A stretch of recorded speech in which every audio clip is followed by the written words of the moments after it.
di surga kami boleh mengucap syukur untuk siang hari ini Tuhan. Engkau boleh mengumpulkan kembali di Zoom untuk membaca.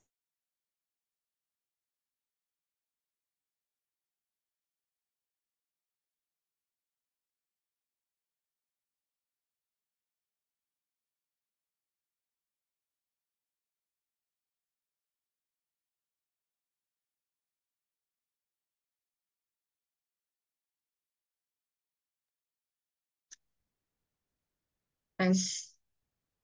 Bu Mensi,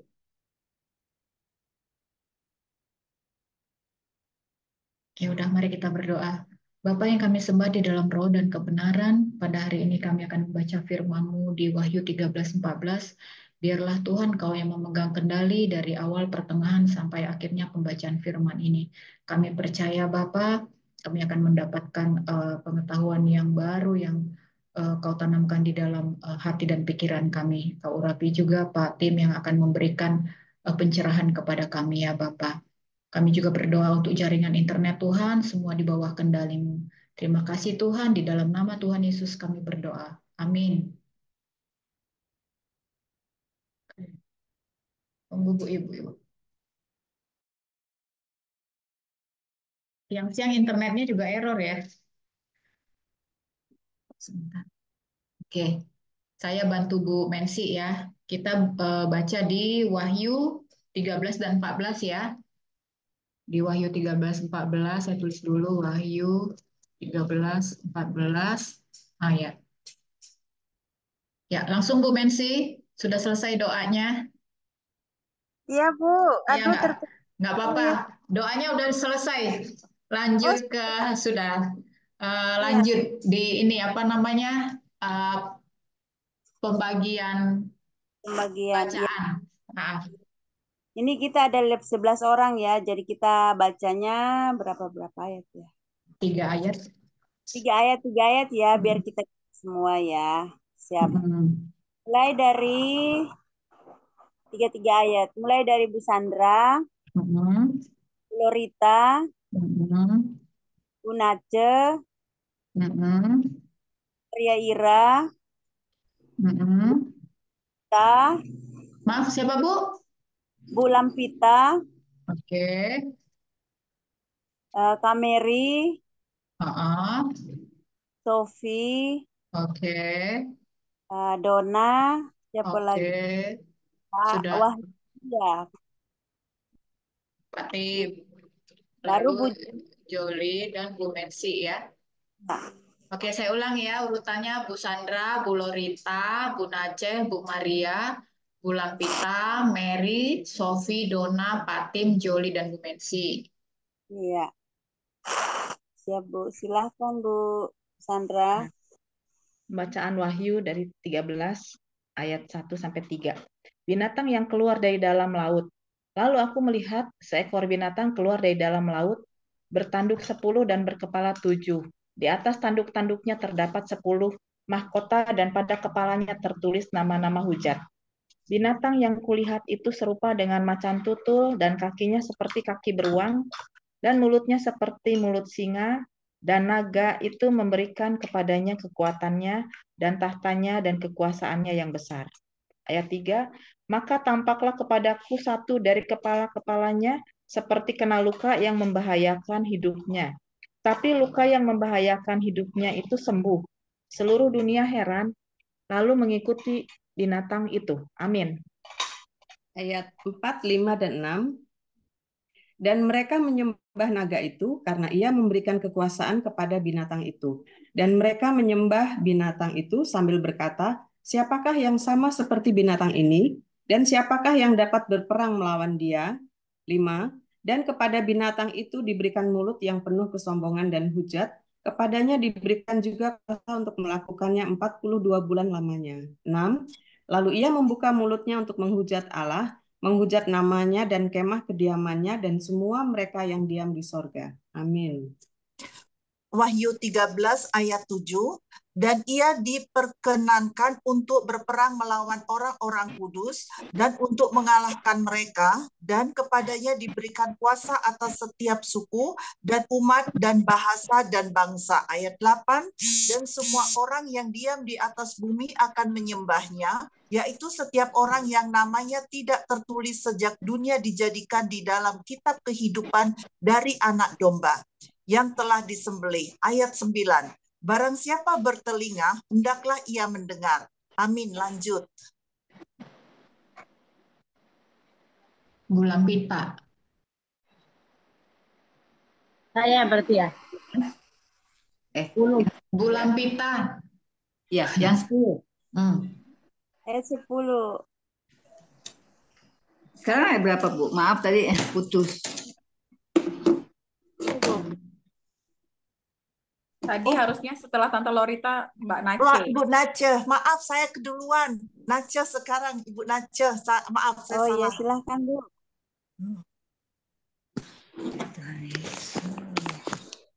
Sekarang saya. Ya, silahkan. Ayat 10 ya.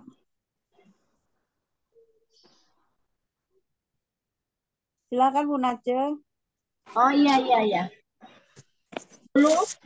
Siapa ditentukan untuk ditawan, ia akan ditawan. Barang siapa ditentukan untuk dibunuh dengan pedang, ia harus dibunuh dengan pedang. Yang penting di sini ialah ketabahan dan iman orang-orang kudus. Binatang yang keluar dari dalam bumi. 11. Dan aku melihat seekor binatang lain keluar dari dalam bumi dan bertanduk dua sama seperti anak domba, dan ia berbicara seperti seekor naga. Amin. Saya nih, Bu. Belum, satu lagi. Ayat 12. Dan seluruh kuasa binatang yang pertama itu dijalankannya di depan matanya. Ia menyebabkan seluruh bumi dan semua penghuninya menyembah binatang pertama yang diluka parah telah sembuh. Amin. 13. Dan ia mengadakan tanda-tanda yang dahsyat, bahkan ia menurunkan api dari langit ke bumi di depan mata semua orang. 14. Ia mesatkan mereka yang diam di bumi dengan tanda-tanda yang telah diberikan kepadanya untuk dilakukannya di depan mata binatang itu. Dan ia menyuruh mereka yang diam di bumi supaya mereka mendirikan patung untuk menghormati binatang yang luka oleh pedang, namun yang tetap hidup itu. 15. Dan kepadanya diberikan kuasa untuk memberikan nyawa kepada patung binatang itu, sehingga patung binatang itu berbicara juga dan bertindak begitu rupa, sehingga semua orang yang telah tidak menyembah patung binatang itu dibunuh. Amin. 16.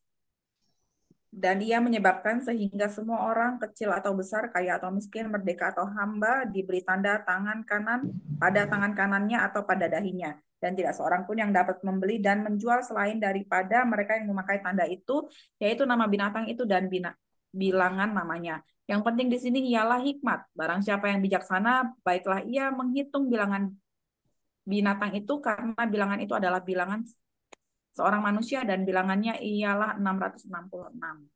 Amin. Anak domba dan pengikutnya yang ditebusnya. Pasal 14 ayat 1. Dan aku melihat sesungguhnya anak domba berdiri di Bukit Sion dan bersama-sama dengan dia 144.000 orang, dan di dahi mereka tertulis namanya dan nama Bapaknya. Ayat 2. Dan aku mendengar suatu suara dari langit bagaikan desau air bah dan bagaikan deru guruh yang dahsyat, dan suara yang kudengar itu seperti bunyi-bunyi pemain kecapi yang memetik kecapinya. Ayat 3. Mereka menyanyikan suatu nyanyian baru di hadapan tahta dan di depan keempat makhluk dan tua-tua itu, dan tidak seorang pun yang dapat mempelajari nyanyian itu selain daripada 144.000 orang yang telah ditebus dari bumi itu. Amin. Ayat 4. Mereka adalah orang-orang yang tidak mencemarkan dirinya dengan perempuan-perempuan, karena mereka murni sama seperti perawan. Mereka adalah orang-orang yang mengikuti anak domba itu kemana saja ia pergi.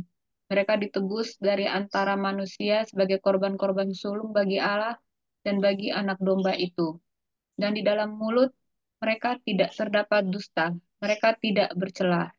Pemberitahuan tentang penghakiman. Dan aku melihat seorang malaikat lain terbang di tengah-tengah langit, dan padanya ada Injil yang kekal untuk diberitakannya kepada mereka yang diam di atas bumi dan kepada semua bangsa dan suku dan bahasa dan kaum. Pak Tim, silakan Pak. Ayat 7 ya. Dan ia berseru dengan suara nyaring, takutlah akan Allah dan muliakanlah Dia, karena telah tiba saat penghakimannya. Dan sembahlah Dia yang telah menjadikan langit dan bumi dan laut dan semua mata air. Dan seorang malaikat lain, malaikat kedua, menyusul Dia dan berkata, sudah rubuh Babel, kota besar itu, yang telah memabukkan segala bangsa dengan anggur hawa nafsu cabulnya. Dan seorang malaikat lain, malaikat ketiga, menyusul mereka dan berkata dengan suara nyaring, jikalau seorang menyembah binatang dan patungnya itu, dan menerima tanda pada dahinya atau pada tangannya. Lanjut. Bu Juli. Itu hotspot siapa ya? Mau ikut baca? Hotspot 1 sama Maureen.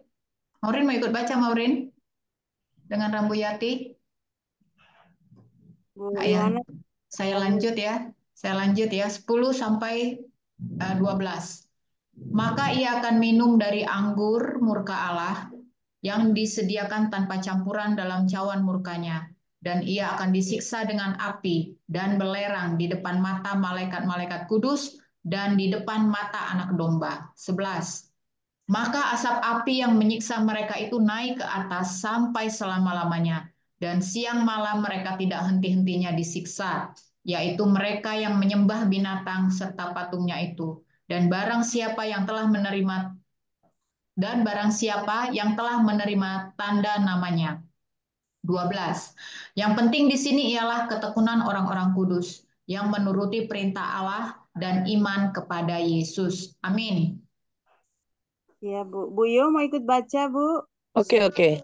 Ya, ayat 13. Dan aku mendengar suara dari surga berkata, tuliskan, berbahagialah orang-orang mati yang mati dalam Tuhan sejak sekarang ini, sungguh, kata Roh, supaya mereka boleh beristirahat dari jerih lelah mereka, karena segala perbuatan mereka menyertai mereka.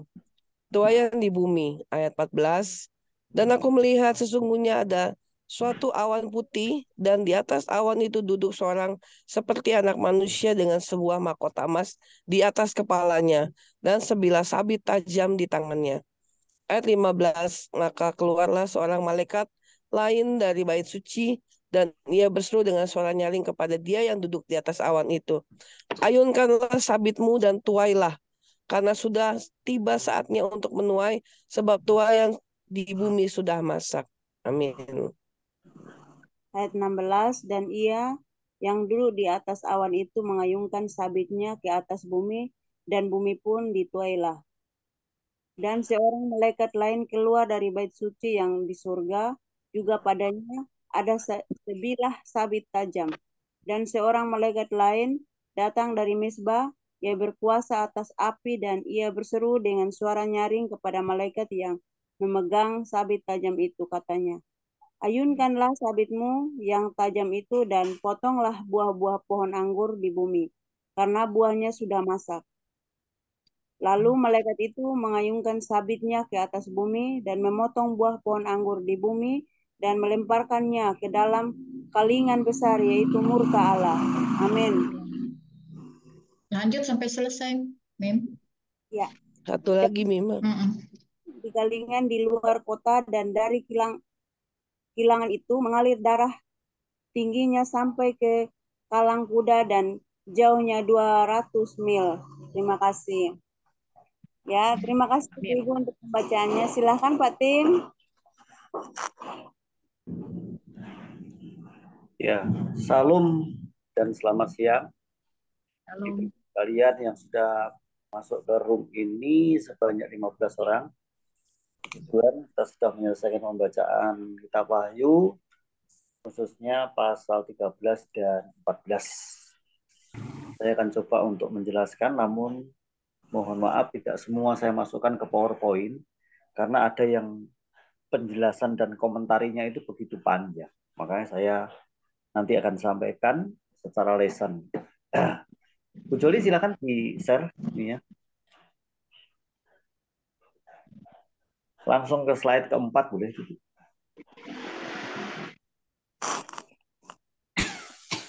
Ini ya Pak. Ya.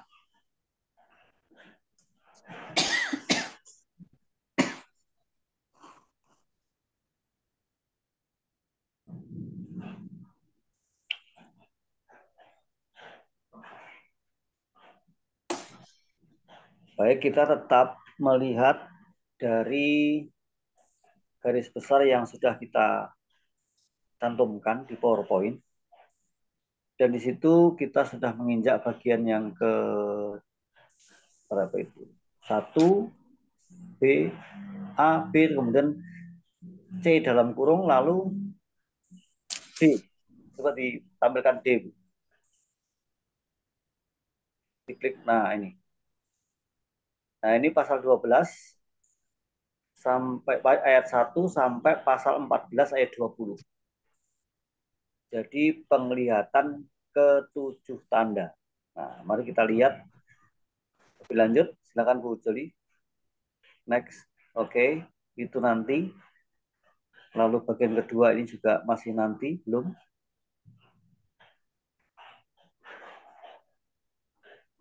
Next. Nah, ini hanya untuk memberikan visualisasi atau gambaran berkaitan dengan penghukuman di masa tribulasi atau masa kesukaran besar. Ingat di situ ada 7 meterai, 7 sangkakala, 7 cawan. Ini berlangsung selama 7 tahun atau 7 masa yang dinubuatkan oleh Nabi Daniel sebagai minggu ke-70 Daniel. Masa tribulasi di bumi ini adalah merupakan penghukuman yang dari selama 7 tahun itu makin meningkat, dan yang paling hebat di antaranya adalah 3,5 tahun yang kedua, tahap yang kedua. Sampai puncaknya second coming atau Kristus datang kedua kali memimpin sebuah peperangan yang disebut Perang Armageddon, merupakan penghakiman atau penghukuman bagi bangsa-bangsa. Dan setelah Kristus serta orang-orang kudus dan para malaikatnya memenangkan sebuah peperangan secara telak, maka kemudian Yesus membentuk sebuah kerajaan. Tetapi ada 40 hari lamanya untuk membersihkan kota suci itu, yaitu Yerusalem, dari sisa-sisa atau bekas peperangan yang sangat dahsyat ya. Jadi akan dibersihkan, kemudian akan didirikan sebuah kerajaan. Ya, orang menyebutnya dengan istilah kerajaan 1000 tahun, damai. Tetapi ada tafsir bahwa kerajaan 1000 tahun itu sebenarnya tidak ada, karena sudah diberikan di hati orang-orang percaya. Itu juga ada benarnya, karena orang-orang percaya kan sudah bersama dengan Kristus, khususnya mereka yang sudah mengalami pengangkatan, begitu ya. Nah, baik Ibu sekalian, ini hanya gambaran sampai kemudian kita lihat bahwa pasal 13 ini memperkenalkan dua kaki tangan jahat iblis, yaitu sang naga. Pertama adalah binatang yang keluar dari dalam laut, itu ayat 1. Kemudian berikutnya binatang yang keluar dari dalam bumi. Mari kita perhatikan ayat yang baru kita baca tadi ya. Ayat 1 dulu. Lalu aku melihat seekor binatang keluar dari dalam laut. bertanduk 10. Ingat, tanduk 10 ini berbicara tentang kekuasaan dan kerajaan maksudnya, atau bangsa-bangsa begitu ya. Dan berkepala 7, ini berarti penguasanya ada 7. Di atas tanduk-tanduknya terdapat 10 mahkota dan pada kepalanya tertulis nama-nama hujat. Nah, perhatikan, nama-nama hujat. Jadi ini jelas adalah raja-raja yang ada di dunia yang kita menyebutnya dengan istilah antikris. Lalu bersama-sama 3 makhluk jahat membentuk trinitas najis yang berlawanan dengan trinitas kudus. Kalau trinitas kudus kita tahu ada Bapa, Putra, Roh Kudus. Tapi trinitas najis ini adalah ayat yang kedua. Binatang yang kulihat itu serupa dengan macan tutul dan kakinya seperti kaki beruang dan mulutnya seperti mulut singa, dan naga itu memberikan kepadanya kekuatannya. Naga itu maksudnya iblis ya, dan taktanya dan kekuasaannya yang besar. Maka tampaklah kepadaku satu dari kepala-kepalanya seperti kena luka yang membahayakan hidupnya, tetapi luka yang membahayakan hidupnya itu sembuh. Seluruh dunia heran lalu mengikut binatang itu. Nah, jadi dia mengalami kekalahan, tetapi kemudian menang kembali. Itu maksudnya yang dimaksudkan bangkit lagi atau lukanya sembuh gitu ya. Kita lanjut, lebih lanjut. Oke. Dan ayat 2-nya yang sudah saya baca tadi, karena binatang tersebut sang antikristus adalah Mesias palsu, dia akan merupakan musuh Kristus dan bahkan akan mengadakan kebangkitan palsu. Tadi kan ayat 14-nya itu menjelaskan hal tersebut ya. Ayat 14 berbunyi demikian. Ya. Dia menyesatkan mereka yang diam di bumi dengan tanda-tanda dan telah diberikan kepadanya untuk dilakukannya di depan mata binatang itu. Ini maksudnya adalah nabi palsu. Dan ia menyuruh mereka yang diam di bumi supaya mereka mendirikan patung untuk menghormati binatang yang luka oleh pedang, namun yang tetap hidup itu. Nah, ini saya jelaskan sedikit ya mengenai Trinitas Najis. Trinitas Najis itu adalah antikristus yang berkuasa di bumi, yang akan menguasai pemerintahan, menguasai ekonomi, menguasai politik, dan bahkan sistem penyembahan. Itu adalah tandingan dari Yesus Kristus Sang Mesias. Kemudian nabi palsu itu merupakan gambaran dari Bapa. Lalu roh iblis yang merasuki mereka itu adalah gambaran dari Roh Kudus, gitu ya. Jadi ada tiruan Trinitas Najis. Sekali lagi bahwa ayat 2 ini karena binatang tersebut sang antikristus adalah Mesias palsu, dia akan merupakan musuh Kristus dan bahkan akan mengadakan kebangkitan palsu yang sudah saya baca ayat 14. Nah, manusia akan mengikut dan menyembah dia karena mereka akan dibuat kagum oleh kuasa dan mujizat-mujizatnya yang sudah kita baca. Mungkin saya tambahkan ayat 4-nya ya. Mereka adalah orang-orang yang tidak mencemarkan dirinya. Maaf, saya salah. Maksudnya ayat pasal 13. Dan mereka menyembah naga itu karena ia memberikan kekuasaan kepada binatang itu, dan mereka menyembah binatang itu sambil berkata, siapakah yang sama seperti binatang itu, dan siapakah yang dapat berperang melawan dia. Nah, itu untuk menunjukkan kebanggaannya ya, membanggakan antikris ini. Dia akan mempersatukan dunia di bawah kepemimpinannya. Nah, perhatikan ayat 7 dan ayat 8. Dan ia diperkenankan untuk berperang melawan orang-orang kudus dan untuk mengalahkan mereka. Ya, bahkan orang-orang kudus ini dikalahkan. Sekali lagi bahwa orang kudus ini maksudnya siapa? Adalah umat yang beriman, yang percaya kepada Kristus. Dan kita tahu bahwa itu adalah dua pihak, yaitu pertama adalah Israel dan yang kedua adalah gereja. Tentunya Israel itu adalah Israel mesianik ya, yang sudah menerima Yesus sebagai Mesias. Oke, kemudian di ayat 8-nya, dan semua orang yang diam di atas bumi akan menyembahnya, yaitu setiap orang yang namanya tidak tertulis sejak dunia dijadikan di di dalam kitab kehidupan dari anak domba yang telah disembelih. Ingat ya bahwa kita ini dipilih sebelum dunia dijadikan, bahwa nama kita sudah tercatat dalam kitab kehidupan. Namun mereka yang menyembah binatang itu adalah orang-orang yang namanya tidak tertulis dalam kitab kehidupan, gitu ya.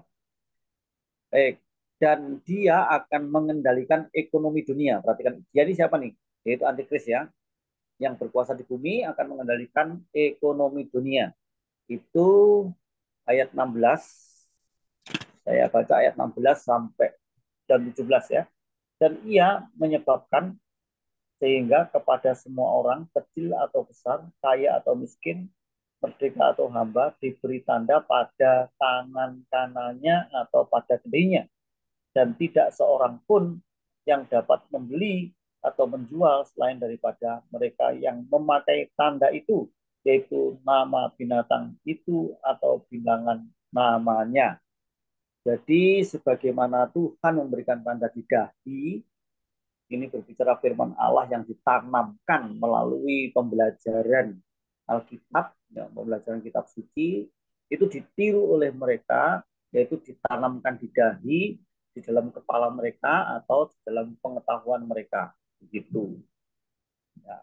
Sistemnya, jadi sistemnya itu harus mengikuti sistem ekonomi yang diciptakan oleh Antikristus sendiri.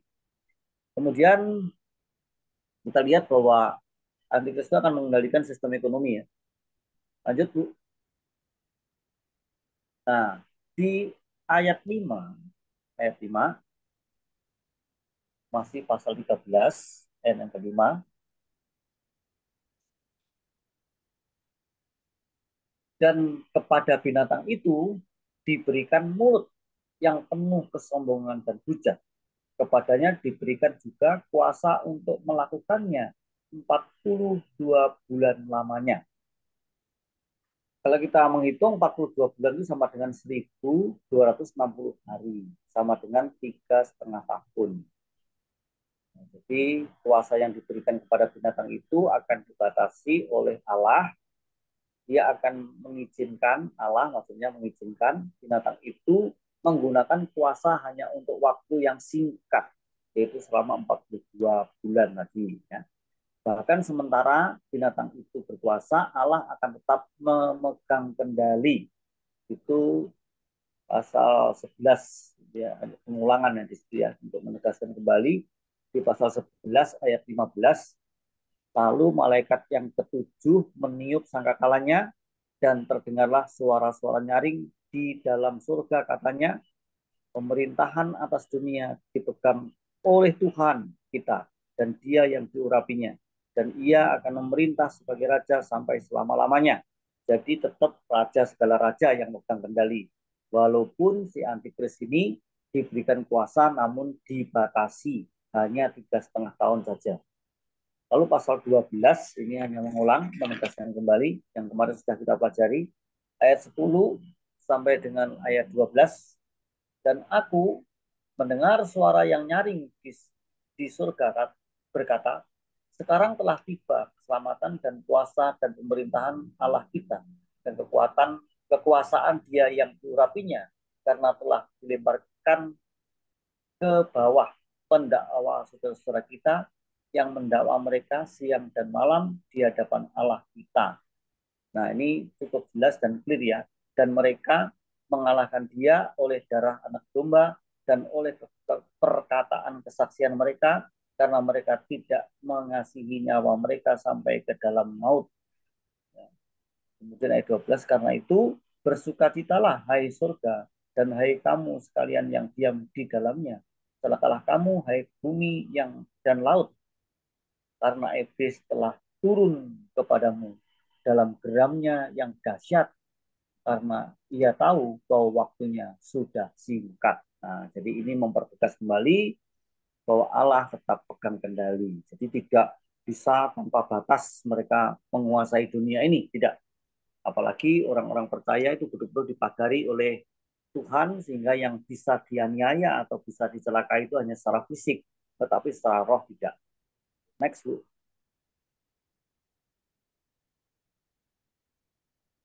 Ayat 7. Mari kita lihat ayat 7. Saya baca dulu. Dan ia diperkenankan untuk berperang melawan orang-orang kudus dan untuk mengalahkan mereka, dan kepadanya diberikan kuasa atas setiap suku dan umat dan bahasa dan bangsa. Ini luar biasa ya. Nanti Kristus diberikan kekuasaan yang dibatasi tadi, tapi memang sempat berkuasa bagi semua suku, bangsa, dan bangsa-bangsa di dunia ini. Ya.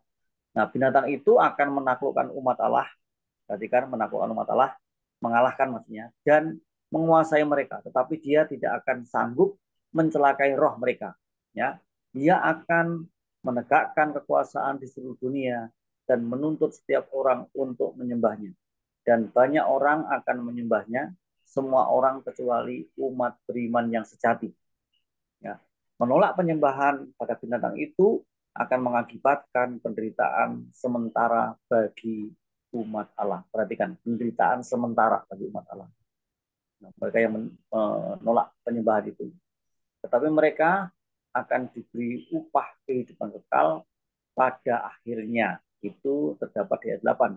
Dan semua orang yang diam di atas bumi akan menyembahnya, yaitu setiap orang yang namanya tidak tertulis sejak dunia dijadikan di dalam kitab kehidupan dari anak domba yang telah disembelih. Barang siapa bertelinga, hendaklah ia mendengar.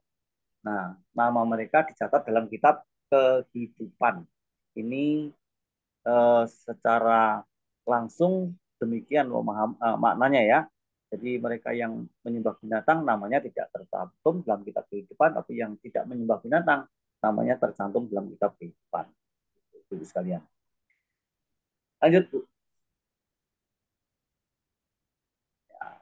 Ayat 10. Barang siapa ditentukan untuk ditawan, ia akan ditawan.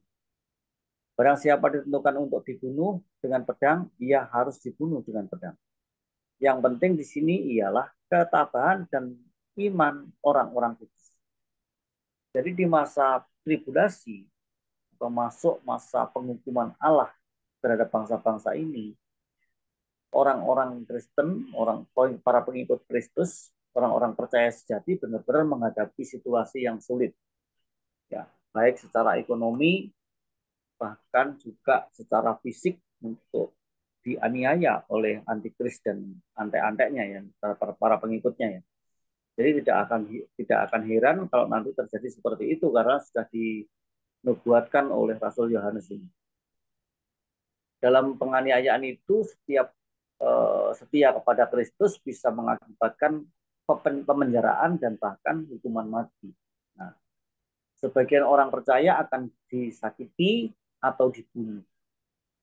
Tentukan untuk dibunuh atau dianiaya itu sudah ditetapkan. Tetapi yang bisa dilakukan oleh binatang itu dan para pengikutnya hanyalah mencelakai secara fisik. Semua orang percaya akan masuk ke hadirat Allah setelah disempurnakan dan disucikan oleh darah anak domba. Itu terdapat di pasal 7 ayat 9 sampai 17. Mungkin nggak usah saya baca. Kita langsung bagian berikutnya. Oke. Sekarang pasal 13 ayat 11. Binatang pertama muncul dari dalam laut. Di pasal 13 ayat 1. Tetapi binatang kedua muncul dari dalam bumi.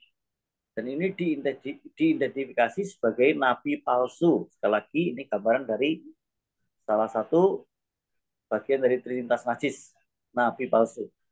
Itu terdapat di pasal 16 ayat 13. Mungkin perlu saya baca ya. Pasal 16 ayat 13 bunyinya demikian. Dan aku melihat dari mulut naga dan dari mulut binatang dan dari mulut nabi palsu itu keluar 3 roh najis yang menyerupai katak. Nah, itu di pasal 16. Lalu pasal 19 ayat 20. Pasal 19 ayat 20, maka tertangkaplah binatang itu dan bersama-sama dengan dia nabi palsu yang telah mengadakan tanda-tanda di depan matanya, dan dengan demikian ia menyesatkan mereka yang telah menerima tanda dari binatang itu dan yang telah menyembah patungnya. Keduanya dilemparkan hidup-hidup ke dalam lautan api yang menyala-nyala oleh belerang. Itu maksudnya adalah Gehenom atau Jahanam, neraka Jahanam. Baik, ini bagian sudah saya jelaskan. Dan ia masuk dan ia, pelayan palsu itu merupakan musuh Roh Kudus. Dia tampaknya melakukan kebaikan, tetapi tujuan dari mujizatnya adalah untuk menyesatkan orang-orang yang tidak percaya. Yang punya iman sejati tidak bisa disesatkan karena berpegang kepada firman Allah. Next. Sekarang lompat ke pasal 14, nanti ayat 13, pasal 13 maksud saya, ayat 18 akan saya jelaskan tersendiri, karena itu agak panjang. Nanti akan kembali ke situ, tapi sekarang pasal 14 lebih dulu. Nah, pasal 14 ayat 1 dan seterusnya, menguraikan serangan gencar kejahatan yang akan terjadi ketika iblis dan para pengikutnya mengendalikan dunia. Namun pasal 14 ini memberikan sekilas pandangan mengenai kekekalan untuk menunjukkan kepada umat percaya apa yang menanti mereka jika mereka bertahan. Anak domba itu adalah Mesias. Bukit Sion yang sering dipakai untuk nama lain dari Yerusalem, ibu kota Israel, dibedakan dengan kerajaan dunia. Angka 144.000 melambangkan umat percaya yang telah mengalami penganiayaan di dunia dan sekarang siap untuk menikmati berkat dan keuntungan kekal dari kehidupan bersama Allah selama-lamanya. Oke. Jadi ini jelas ya, kalau pasal 13 menguraikan serangan gencar kejahatan yang akan terjadi ketika iblis dan para pengikutnya mengendalikan dunia. Namun pasal 14 memberikan pandangan sekilas mengenai kekekalan untuk menunjukkan kepada umat percaya apa yang menanti mereka jika mereka bertahan. Jadi ini memberikan penghiburan gitu bahwa nanti ketika mereka sudah melewati masa yang sulit itu, masa kesukaran besar dan mereka bertahan, mereka akan mendapatkan upahnya tersendiri. Next. Sebelum saya kembali ke pasal 13, ya, ayat 4. 14 ayat 4. Mungkin saya baca dulu ayatnya ya.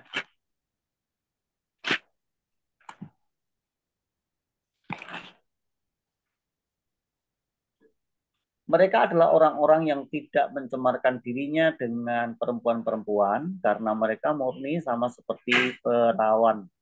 Mereka adalah orang-orang yang mengikuti anak domba itu kemana saja ia pergi. Mereka ditebus dari antara manusia sebagai korban-korban sulung bagi Allah dan bagi anak domba itu.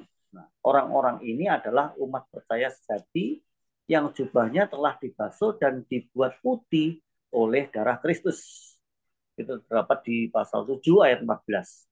Melalui kematiannya, yaitu ditebus dari antara manusia, dan dalam perjanjian lama menyebabkan penyembahan berhala sering digambarkan sebagai perzinahan rohani. Kita bisa melihat kitab Hosea ya. Siapa yang pernah membaca kitab Hosea? Itu nabi yang dipanggil untuk melayani itu Hosea. Tuhan menyuruh ya supaya supaya Hosea mengambil seorang sundal sebagai istrinya atau seorang PSK ya menjadi istrinya, namanya Gomer. Dan itu memberikan gambaran bahwa Israel itu pernah jatuh di dalam percintaan rohani, yaitu penyembahan berhala, gitu ya. Dan Hosea ini menggambarkan Tuhan yang mau menikah ya atau mau mengambil mempersunting Hosea Gomer itu, yaitu Israel yang telah jatuh dalam dosa perzinahan rohani itu. Nah, keadaan mereka yang murni sama seperti perawan paling baik dipahami secara simbolis. Jadi simbolnya adalah Hosea dan Gomer tadi, yang berarti bahwa mereka tidak terlibat dalam sistem dunia kafir. Jadi rupanya ada orang-orang di Israel itu, nah, maupun gereja ya di seluruh dunia ini yang tidak terlibat di dalam sistem dunia kafir atau penyembahan berhala. Tetapi murni secara rohani berarti menolak segala godaan dan penyembahan berhala dari dunia masa kini. Apa yang kalau masa kini? Ya, di sini dijelaskan dalam komentari yakni kekuasaan, kekayaan, dan percabulan. Ya, biasanya orang menyebut kalau para penceramah itu 3 ta gitu ya. Takhta, cinta, dan harta. Takhta, harta, cinta. Itu yang dimaksudkan. Next. Silakan, Bu. Nah, pasal 14 ayat 1 dan seterusnya. Ini untuk kembali untuk menjelaskan ini. Ya. Menguraikan serangan gencar kejahatan yang akan terjadi ketika iblis dan para pengikutnya mengendalikan dunia. Pasal 14 memberikan siklus, tadi sudah saya sebutkan. Nah, ini kan kok balik lagi. Ini kok slide-nya balik lagi. Oke, terus. Ini balik. Nah, langsung ini aja. Ayat 6 sampai 7. Pasal 14 ayat 6 sampai 7, saya baca ayat 6 sampai 7 dulu. Dan aku melihat seorang malaikat lain terbang di tengah-tengah langit dan padanya ada Injil yang kekal untuk diberitakannya kepada mereka yang diam di atas bumi dan kepada semua bangsa dan suku dan bahasa dan kaum. Dan ia berseru dengan suara nyaring, takutlah akan Allah dan muliakanlah Dia, karena telah tiba saat penghakimannya, dan sembahlah Dia yang telah menjadikan langit dan bumi dan laut dan semua mata air. Nah, ini menarik ya, bahwa di masa tribulasi yang visualisasinya sudah saya perlihatkan tadi, ya, Injil itu justru diberitakan semakin hebat. Bahkan di sini disebut malaikat, ya, itu memberitakan Injil. Ini luar biasa ya. Nah, sebagian orang menganggap bahwa ini adalah seruan terakhir ke seluruh dunia untuk mengakui satu-satunya Allah yang benar. Tidak seorang pun bisa berdalih bahwa mereka tidak pernah mendengar kebenaran Allah, karena malaikat akan memberitakan firman Allah ini ke seluruh dunia. Dan ini yang dimaksudkan bisa malaikat dalam arti yang sebenarnya, nggak tahu caranya gimana, melalui mimpi atau gimana, atau melalui siaran televisi atau gimana ya. Tapi yang jelas kalau kita perhatikan, kita kaitkan dengan angka 144.000, itu berarti penginjil yang bangkit dari bangsa Israel yang akan berkeliling ke seluruh dunia untuk memberitakan Injil. Nah, kemudian tetapi sebagian orang melihat ini sebagai pemberitahuan tentang penghukuman dan bukan seruan. Jadi, siapa yang tidak takut akan Allah, yang menolak Injil, itu akan menerima penghukuman. Ini sebuah pengumuman sebetulnya. Ya. Next. Nah, ayat 8. Ayat 8 bunyinya demikian. Dan seorang malaikat lain, malaikat kedua, menyusul dia dan berkata, sudah rubuh Babel, kota besar itu yang telah memabukkan segala bangsa dengan anggur hawa nafsu cabulnya. Nah, Babel adalah nama dari sebuah kota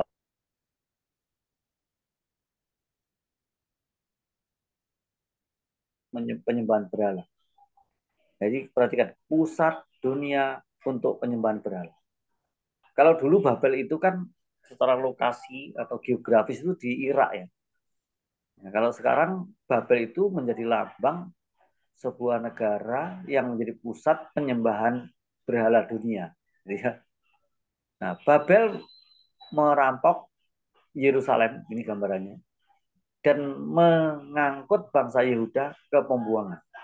Itu kisahnya bisa dilihat di Raja-Raja pasal 25 dan 2 Tawarikh 36. Next, Bu.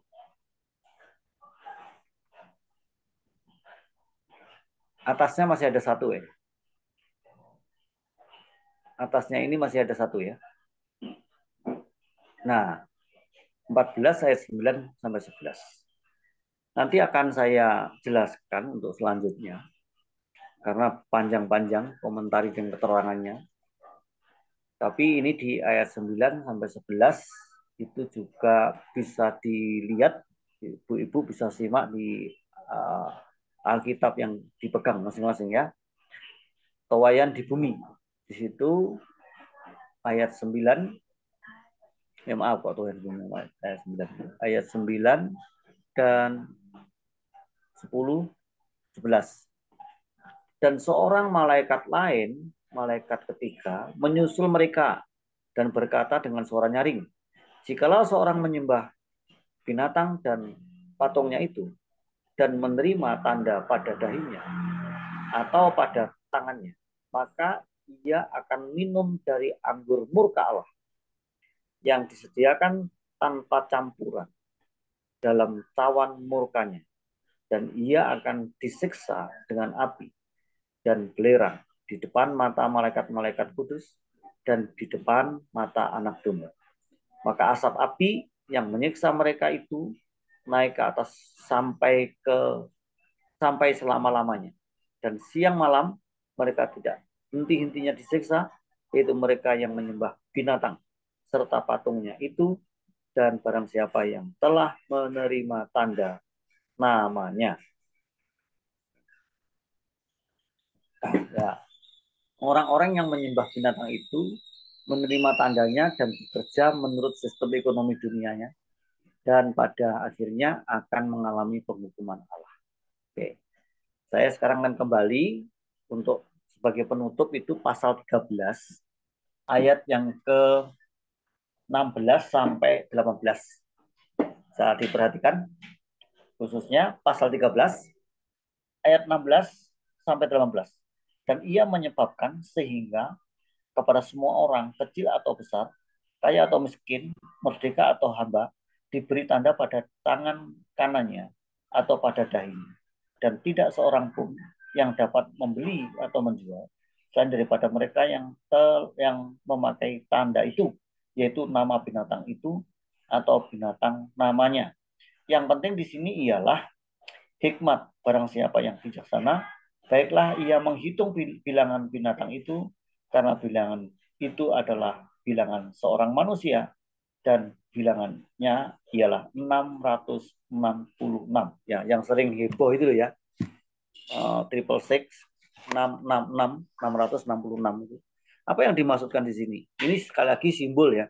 Jadi tidak benar-benar 666 taruh di dahi kita, enggak ya. Pak perhatikan, saya akan menjelaskan ini secara sederhana. Ini ibu-ibu sekalian ya, khususnya ayat 18 ya. Makna dari bilangan itu telah didiskusikan lebih banyak daripada bagian lain kitab Wahyu. Ini sudah didiskusikan oleh banyak teolog ya, dan oleh banyak orang-orang Kristen selama ini. Nah, bilangan 666 konon melambangkan banyak hal, termasuk bilangan seorang manusia atau trinitas najis yang terdiri dari iblis, binatang pertama, dan nabi palsu. Iblis, binatang pertama, iblis itu gambaran dari Roh Kudus yang tidak kelihatan, lalu binatang pertama dan nabi palsu. Binatang pertama itu maksudnya adalah antikristus. Nah, jika angka 7 dianggap sebagai bilangan sempurna dalam Alkitab, dan jika 777 melambangkan kesempurnaan penuh, maka bilangan 666 sama sekali tidak sempurna. Ya, tersebut sebagai bilangan manusia. Ya. Para pembaca mula-mula kitab ini barangkali memakai bilangan ini untuk Kaisar Nero yang melambangkan segala kejahatan dari kekaisaran Romawi.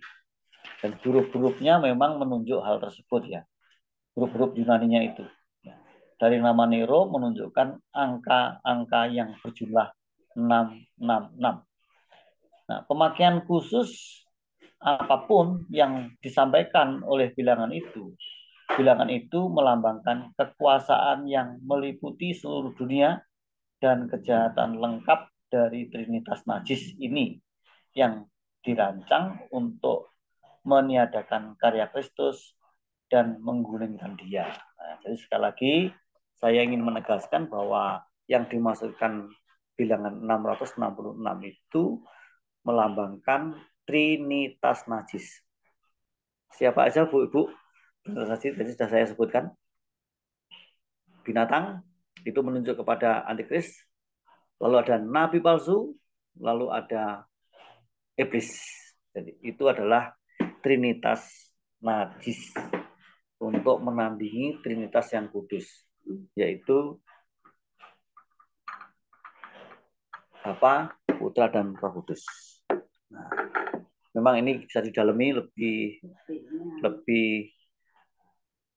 detail lagi sebenarnya mengenai Trinitas najis ini. Tetapi itulah yang ditampilkan atau diperlihatkan di dalam kitab Wahyu. Sementara itu yang bisa saya jelaskan kepada ibu-ibu sekalian, para pembaca Alkitab. Kiranya Tuhan Yesus memberkati. Saya kembalikan ke moderator. Ibu Mima. Ibu Mima, ya. Silakan, Bu. Baik, terima kasih untuk penjelasannya. Silakan ibu-ibu yang mau bertanya, saya persilahkan. Saya tanya dulu ya. Silakan, Bu. Pak Tim, saya tuh tertarik banget ya dengan Wahyu. Ini tadi mana ya sebentar. Wahyu 13. Tadi saya sudah catat ayat 17 dan juga Wahyu 14 ayat 1 yang tadi saya lihat slide show-nya itu. Di 17 kan dibilang, dan tidak seorang pun yang dapat membeli atau menjual selain daripada mereka yang memakai tanda itu, yaitu nama binatang ataupun bilangan. Dan Wahyu 14 tadi itu kalau nggak salah tentang mengendalikan ekonomi dunia gitu ya. Betul. Bentar, Pak. Oke. Ya, nah jadi saya merasa begini Pak, sebenarnya kan dikatakan tadi Bapak bilang bahwa antikris itu mengendalikan ekonomi dunia gitu ya. Terus saya tadi mikir-mikir gini, bukankah sebenarnya kita ini sebenarnya sudah masuk dan kita ini bagian dari itu? Karena kan artinya sistem globalisasi juga sudah dikuasai oleh mereka ya. Contohnya misalnya nih saya catat kayak smartphone ya, kayak gadget. Terus sistem pembayaran yang sekarang itu kan sudah banyak tidak pakai cash lagi. Jadi semuanya serba online seperti itu ya kan. Terus sudah ada yang namanya barcode kan seperti itu. Saya melihat semua kan sudah mengarah ke teknologi yang maju. Nah, apakah itu memang bagian dari globalisasi, bagian zaman, atau memang itu sudah merupakan sebenarnya agenda daripada antikris itu gitu? Karena kita kan menuju ke dunia yang semakin lama semakin modern. Nah, memang kemodernisasi itu pada akhirnya kalau saya baca-baca tadi ini, terus ngikutin slide-nya Bapak itu, kok mengarah ke sana gitu? Apakah memang itu sebenarnya antikris itu gitu? Selain tadi itu ya nabi-nabi palsu. Karena begini, nah terkait dengan nabi-nabi palsu, karena pada akhirnya kita juga tidak bisa membedakan ya, apalagi misalnya kalau kita yang belum mengalami Tuhan secara dalam, bahwa ini benar-benar nabi palsu atau benar-benar nabi yang diutus gitu. Karena nabi palsu itu pun banyak mengatakan mengenai nabi palsu juga, dan banyak melakukan mukjizat dengan nama Tuhan Yesus Kristus, tetapi ada agenda tersembunyi memang di belakangnya, itu pun setelah ketika mungkin kita melekat dan akhirnya tahu ada hidden agenda di situ gitu kan. Jadi kalau memang kita pada akhirnya tidak bijaksana seperti tadi yang dikatakan di sini, yang penting ialah hikmat. Barang siapa yang bijaksana, nah saya memetik kata-katanya itu ya, artinya bijaksana ini kita harus waspada gitu kan, karena ya itu tadi, pertama nabi palsu itu sendiri pun mengatakan hati-hati terhadap nabi palsu, melakukan mukjizat, menyebut nama Yesus Kristus dan memegang Alkitab. Nah, seperti itu terkait dengan nabi palsu. Nah, yang tadi itu loh Pak, mengendalikan ekonomi dunia, itu kan antikris. Kita kan sudah masuk di dalamnya kan sebenarnya. Bahkan ujung-ujungnya nanti semua serba digital. Seperti itu. Pembayaran, telepon, komunikasi, bahkan yang saya tahu bank negara yang katanya milik negara sebenarnya itu juga dikendalikan oleh swasta seperti itu. Jadi bukankah kita ini bagian daripada antikris itu sendiri atau gimana Pak? Coba Pak biar mudah bingung saya. Terima kasih Pak. Ya memang kalau tafsir itu bisa kemana-mana ya, bisa kemana-mana. Tetapi yang dimaksudkan sistem, bisa jadi bahwa sistem itu akan menggunakan sistem digital atau sekarang sudah AI gitu, bisa jadi gitu ya. Dan semua orang yang tidak punya tanda itu Nah, ini yang menarik. Nah, apa yang dimaksudkan tanda binatang? Itu yang mungkin perlu kita pahami dulu ya sebelum kita lihat sistemnya. Tanda binatang ini dirancang untuk menghina materai yang ditaruh Allah pada hamba-hamba Allah. Nah, ini yang harus dilihat secara internal dulu nih. Internal kitab Wahyu. Coba Ibu baca di pasal 7 ayat 2. Nah, ini semua terkait. Wahyu pasal 7 ayat 2. Dan aku melihat seorang malaikat lain muncul dari tempat matahari terbit. Ia membawa materai Allah yang hidup. Dan ia berseru dengan suara nyaring kepada keempat malaikat yang ditugaskan untuk merusakkan bumi dan laut. Amin. Oke. Terus ayat 3-nya, Bu. Oke. Ayat 3 katanya, janganlah merusakkan bumi atau laut atau pohon-pohon sebelum kami memateraikan hamba-hamba Allah kami pada dahi mereka. Nah, yang perlu dipahami ini dulu. Tanda di dahi dan tanda di tangan. Ini maksudnya apa? Kalau kita tidak melihat dengan jeli, maka kita akan kalang kabut ini. Bahkan ada yang percaya yang nanti itu setiap manusia akan dikasih chip gitu ya, di dahi atau di tangan gitu ya. Saya dulu juga pernah percaya dengan itu. Ternyata tidak. Ternyata yang dimaksudkan dahi itu berbicara tentang pemahaman. Nah, tangan itu berbicara tentang keterampilan. Nah, sistem yang ditanamkan oleh antikris ini sama meniru sistem yang ditanamkan oleh Tuhan, itu ya kan? Jadi pemahaman firman Tuhan yang ada di dahi kita, kemudian kita mengerjakan hal-hal yang berkenan kepada Tuhan sesuai atau ketaatan terhadap firman itu tanda bagi hamba-hamba Tuhan. Itu orang-orang percaya nih. Itu yang penting, ini disamkan dulu ya. Jangan sampai seperti Israel yang kemudian membuat gulungan tulisan kemudian taruh di jidat, lalu ada yang taruh di tangan gitu ya. Itu letterlek sekali, itu namanya sangat literal banget gitu, letterlek gitu ya. Tapi sebenarnya yang dimaksudkan adalah pengenalan akan Allah itu ada di dalam pengetahuan orang-orang percaya. Ya. Kemudian tangannya juga terampil untuk melakukan atau mentaati firman Tuhan. Itu yang dimaksudkan. Itu dicamkan dulu. Nah, rupanya yang namanya antikris itu meniru itu. Sehingga orang-orang Kristen yang sampai sekarang itu tidak tertarik belajar firman Tuhan. Ini mohon maaf, ini bukan nyindir ini. Yang nggak tertarik pada belajar firman Tuhan. Orang yang ogah membaca Alkitab, orang yang ogah masuk proses pemuritan, sebenarnya itu secara tidak sadar sedang dimasuki oleh sistem dunia ini. Sistem antikris itu. Nah, sehingga nanti disebutkan bahwa apa yang dimasukkan sistem antikris itu, orientasi hidupnya itu ketiga hal tadi loh, Bu. Apa, Bu? Kuasa, lalu apa lagi? Cinta, percabulan, percabulan dan harta kan.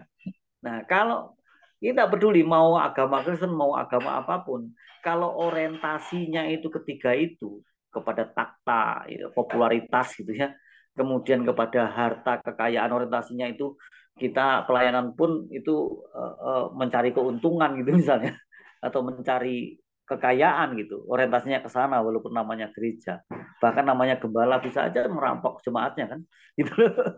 Nah, orientasinya ke sana, kemudian di samping takhta juga ada percabulan. Saya sering mendengar, bahkan nggak hanya mendengar ya, berita-berita di berbagai media itu hamba Tuhan yang sudah terjerembab di situ.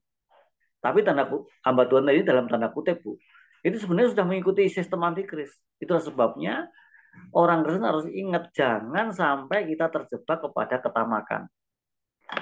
Ya kan? Jangan sampai kita terjebak kepada orientasi untuk mengumpulkan harta di dunia. Gitu. Orientasinya harus melayani Tuhan. Kalau kita punya, kita dipercaya harta banyak, ya pergunakan itu untuk mempermuliakan Kristus gitu. jangan sampai kita terjebak ya. Begitu maksudnya. Nah, sistem itu berbicara tentang bisa masuk ke perbankan, gitu ya, bisa masuk ke obligasi, ya kan, bisa masuk juga ke sistem ekonomi online, gitu. Nggak bisa transaksi kalau tidak menggunakan sistem online, gitu misalnya. Kita punya uang cash jadi seolah-olah tidak laku, gitu. Gitu. Kita harus tukar. Kayak saya kemarin tuh ya, ini punya pengalaman. Saya sedang membawa orang tua saya untuk jalan-jalan ke Probolinggo. Terus kemudian saya ini lama tidak setir mobil. Saya biasanya kendaraannya sudah motor. Lalu saya pinjam mobil kakak ipar saya dari Blitar ke Probolinggo. Nah, kan saya harus beli solar. Ini mobilnya dari solar nih. Lalu saya ditanya, Pak, mana barcode-nya? QR-nya mana? Wah, jadi ini nggak bisa beli nih kalau nggak bisa Pak. Loh, caranya mendapat QR itu dari mana? Saya tanya. Ya harus didaftarkan Pak. Wah ini bukan mobil saya hanya pinjam ini gitu. Terus bener-bener nggak mau ngisi kalau tidak ada QR-nya. Sampai saya telepon ke keponakan saya yang biasa nyetir mobil itu. Ini QR-nya kamu taruh di mana gitu. Saya mau tanya seperti itu. Ternyata saya telepon tuh nggak nyambung karena dia lagi sibuk mungkin ya. Saya udah, waduh ini masa gara-gara nggak ada QR kemudian nggak bisa beli solar kan lucu. Saya mesti beli di mana? Di jalan dari Malang ke Probolinggo harus mampir SPBU kan. Nah ternyata istri saya itu membuka laci, kemudian ditemukan ada yang di laminating itu ternyata itu QR-nya. Akhirnya bisa beli. Nah, jadi uang cash yang saya ada di dompet saya itu nggak laku kalau nggak ada QR itu. Nah, ini nih menarik kan untuk beli BBM aja begitu. Lama-lama nanti kita menjadi masyarakat tanpa uang cash atau cashless society kan gitu ya. Dan itu sudah diterapkan di beberapa negara itu. Jadi coba bisa nggak sih antikristus masuk ke wilayah itu? Bisa. Ingat bahwa menguasai ekonomi global loh. Bisa menggunakan teknologi ini untuk tujuan mereka, tujuan antikris itu. Untuk mengontrol manusia di dunia ini. Gitu. Bahkan nanti kita akan terheran-heran, ternyata data kita ini tidak hanya terdaftar di kantor catatan sipil atau Dukcapil Indonesia gitu. Tapi juga terdaftar di Prancis, terdaftar di Singapura, terdaftar di Tiongkok gitu kan, di Alibaba gitu. Kemarin kan sistem sirekapnya sudah kemana-mana gitu kan.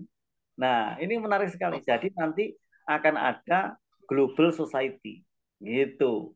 Nah kalau sudah global society akan sangat mudah ekonomi ini dikendalikan oleh segelintir orang gitu. Kalau sekarang Indonesia dikendalikan oleh Pak Jokowi, harga beras bisa dipermainkan ya silahkan aja ya.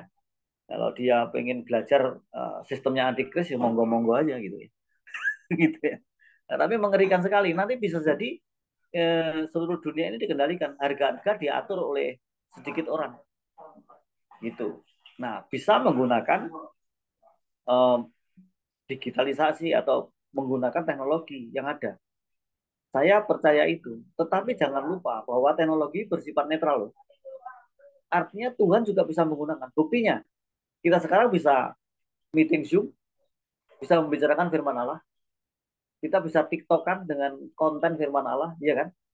Jadi Tuhan menggunakan teknologi, dan teknologi juga ditemukan oleh anak-anak Tuhan, jangan lupa. Tetapi antikris bisa mendompleng juga menggunakan teknologi. Itu saya kira. Kalau sistem bukan teknologinya, tapi sistem itu yang diciptakan itu bisa menggunakan teknologi. Sistem itu contohnya kayak Sirekap dulu, Bu. Jadi data DPT apa itu, bisa diatur di Sirekap itu. Sistem informasi rekapitulasi, gitu kan?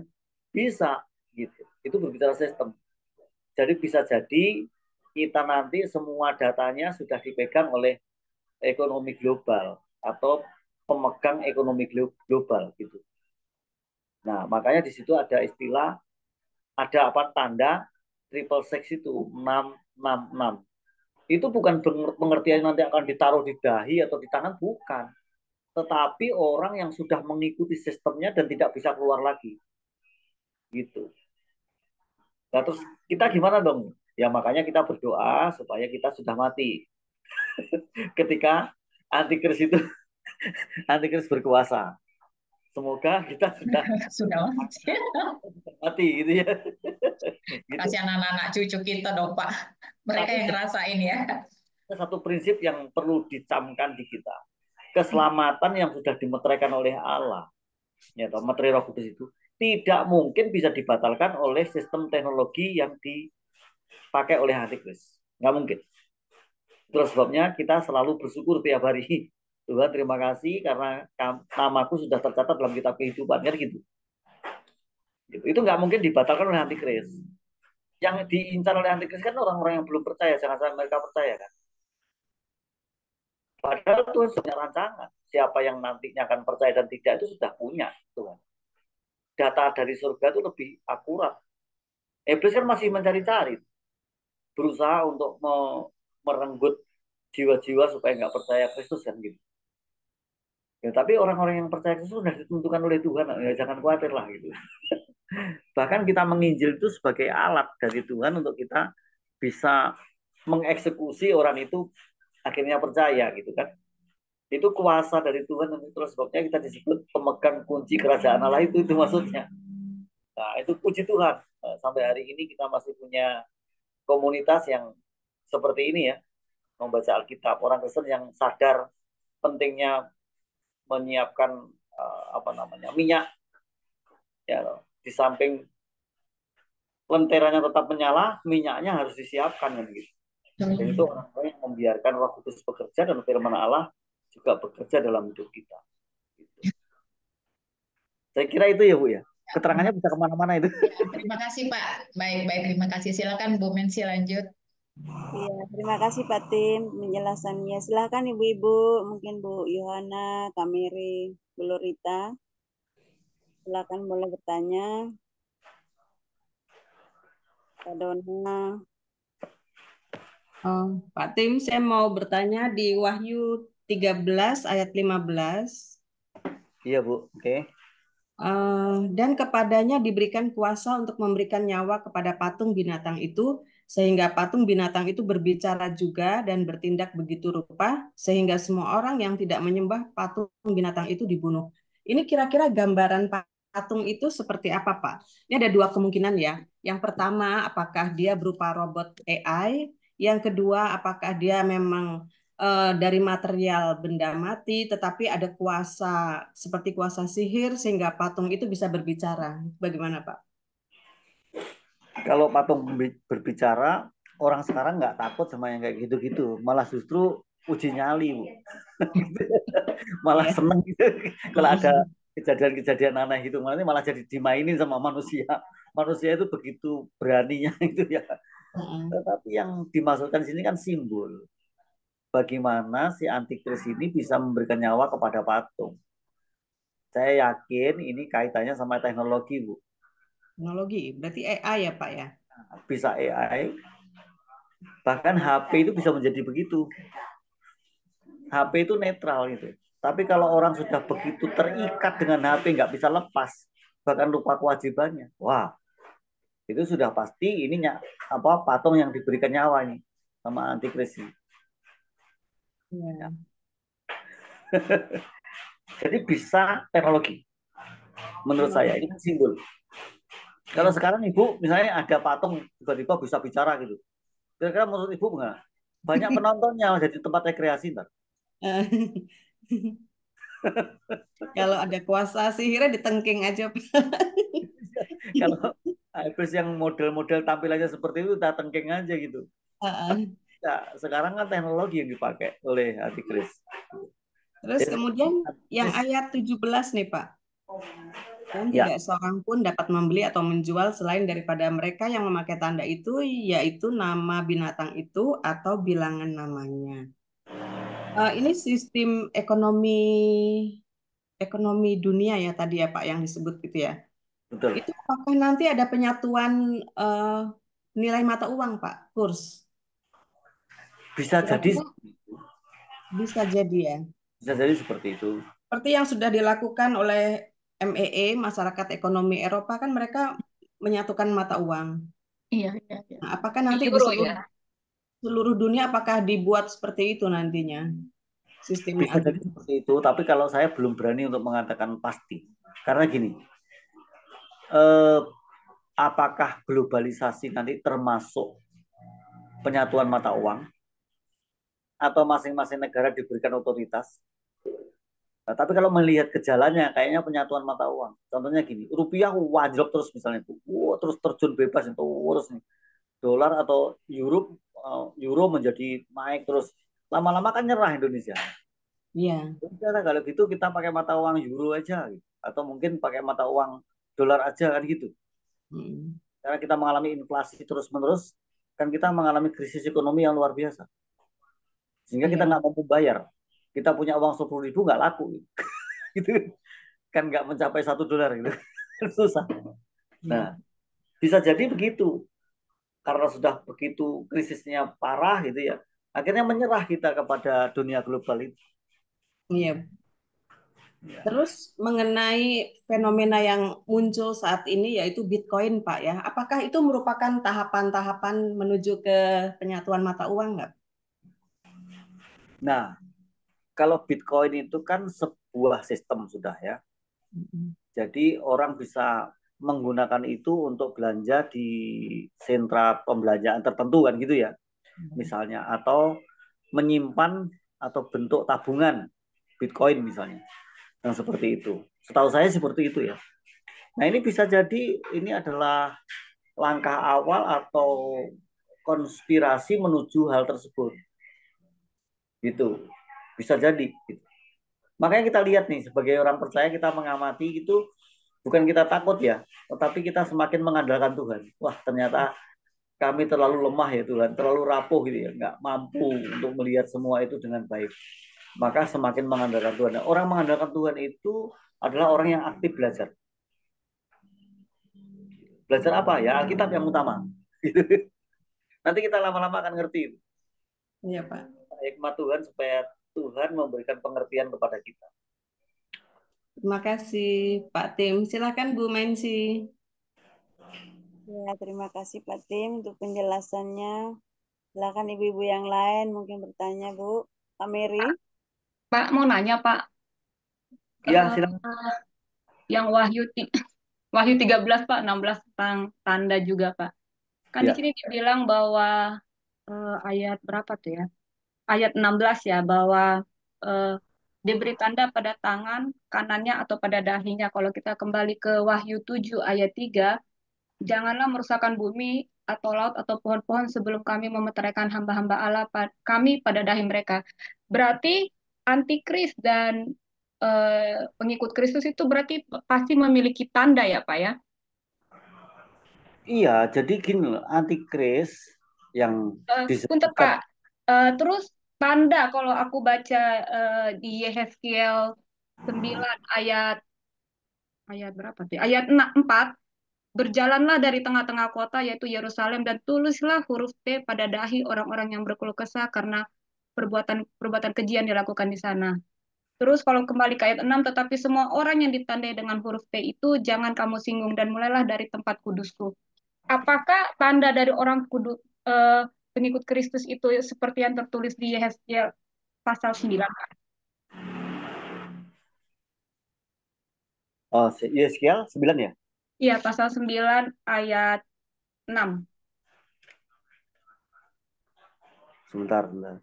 Ayat iya, ayat 4 6. Yeskiel 9 ayat 6 ya. Ya.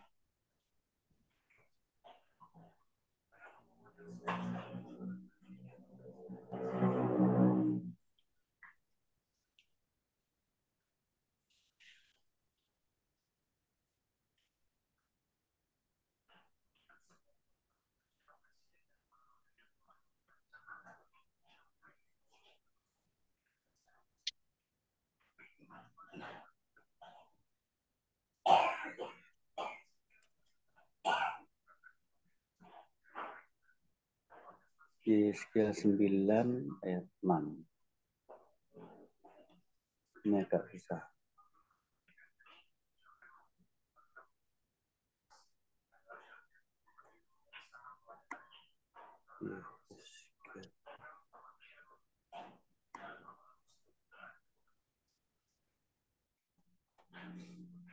Serem juga ya Ya, Yeskiel 6 ini.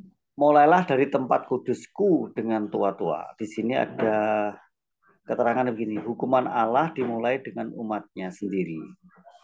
Itu terdapat di 1 Petrus 4 ayat 17, khususnya para pemimpin rohani jemaat. Para pemimpin dan penilik jemaat bertanggung jawab secara khusus. Ini yang bunyinya ini kan Bu ya? Bukan Pak, Yehezkiel 9. Ya, ini maksudnya saya jelaskan ini. Jadi ini nih. Para pemimpin dan penilik jemaat bertanggung jawab secara khusus kepada Allah untuk kesetiaan mereka kepada firman-Nya dan ketekunan mereka dalam hidup yang benar dan kudus. Itu di Yakobus 3:1. Apabila mereka gagal menjadi teladan yang baik, mereka akan menyesatkan banyak orang dari Allah dan firman-Nya. Mereka akan menyesatkan banyak orang dari Allah dan firman-Nya. Jadi yang dimaksudkan huruf T sebagai tanda ini adalah tanda bagi hamba-hamba Tuhan. Ya. Jangan singgung dan mulailah dari tempat kudusku. Nah, jadi ini maksudnya penggenapan dalam perjanjian baru bahwa hukuman akan dimulai dari umatnya sendiri. Lalu mereka mulai dengan tua-tua yang berada di hadapan bait suci. Ini sebenarnya gambaran dari penggenapan di 1 Petrus 4 ayat 17 dan Yakobus 3 ayat 1. Itu pengertiannya. Oh. Itu maksudnya ya Bu ya. Ini kalau Yeskiel 9 ayat 6 ya. Itu maksudnya. Iya. Nah, kemudian kalau dikaitkan dengan Wahyu tadi nggak nyambung. Nyambung. Nah, Wahyu 13 ayat 16 sampai 18 ini berbicara tanda. Nah ini nih. Sama seperti Allah menandai umatnya untuk menyelamatkan mereka, begitu juga iblis menandai pengikutnya untuk menyelamatkan mereka dari penganiayaan yang akan datang. Iblis menandai pengikutnya untuk menyelamatkan mereka dari penganiayaan yang akan dilakukan iblis terhadap para pengikut Allah. Ya.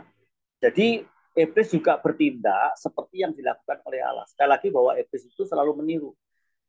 Contoh 666 itu angka manusia kan. Lalu 777 itu angka Allah, angka sempurna.